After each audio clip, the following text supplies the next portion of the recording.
Let's solve this together. It says 3 raised power x dot 3 raised power x dot 3 raised power x is equal to 30. We're required to solve the values for x. Okay. Now, when you see dot, it simply means multiplication. So we can say 3 raised power x multiplied by 3 raised power x multiplied by 3 raised power x is equal to 30. All right. Okay. So moving on from here, we can say that when you have numbers in the same base and you're multiplying, you add the powers. Okay. So we have 3 raised power x plus x plus x is equal to 30. All right. Now x plus x plus x is 3x. So we have 3 raised to power 3x to now be equal to 30. All right.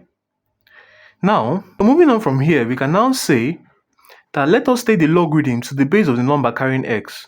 So the number carrying x is 3. So we say logarithm to the base of 3 of 3 raised power 3x to be equal to logarithm of 30.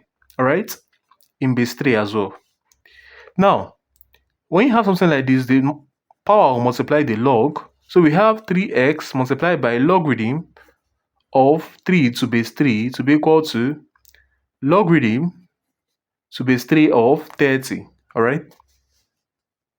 Moving on from here, we now have log of the number to its own base is 1. So we have 3x times 1, which is 3x, is equal to logarithm to base 3 of 30.